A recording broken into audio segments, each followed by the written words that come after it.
If you're new to this bearings and you bought one of my kits and the tools, one thing I would recommend doing is just draw yourself a simple little plan. So you've got a little plan of the bike and where the pivot points are, so you've got the linkages all noted on there.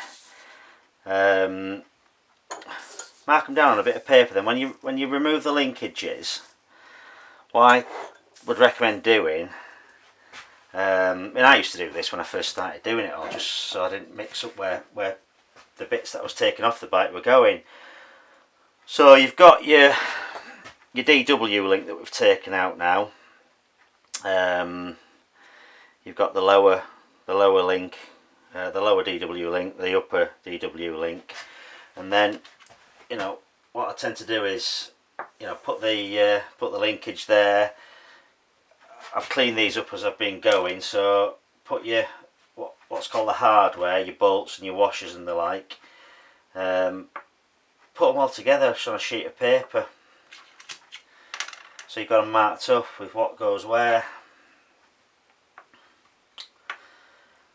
And then when it comes to put it all back together again, you're not scratching your head thinking, oh my god, is this for that one, is this, you know what I mean? It's just much easier to get your head around when you come to put the bike back together again.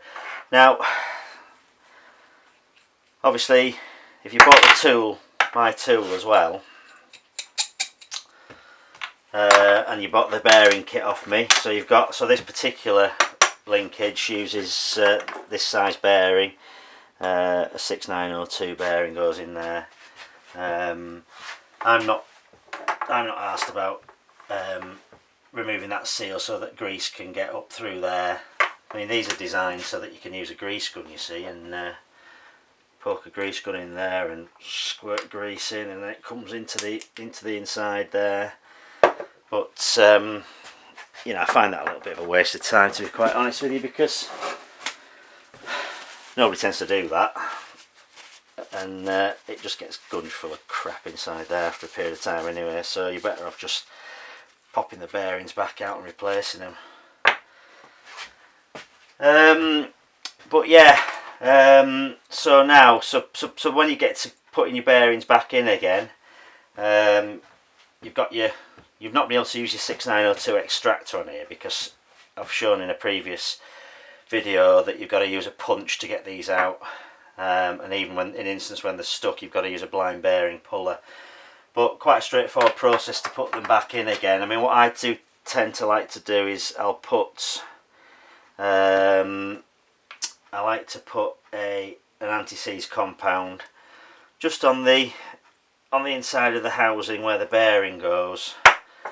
I just find that because bearings are made out of chrome steel, basically, that's not going to go rusty because that's an alloy. But that's going to go rusty, and if you're going to get any corrosion in there, bimetallic corrosion, whatever corrosion, at the interface between the steel and the alloy, that anti-seize compound, not grease, it's different to grease. It's not. It doesn't give you any lubrication properties. Anti-seize. It's just basically to stop one part seizing to another part.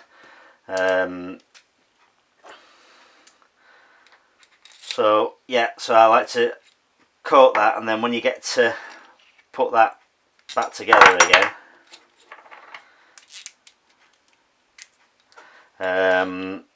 we'll go through how to use the tool to put that all back together again.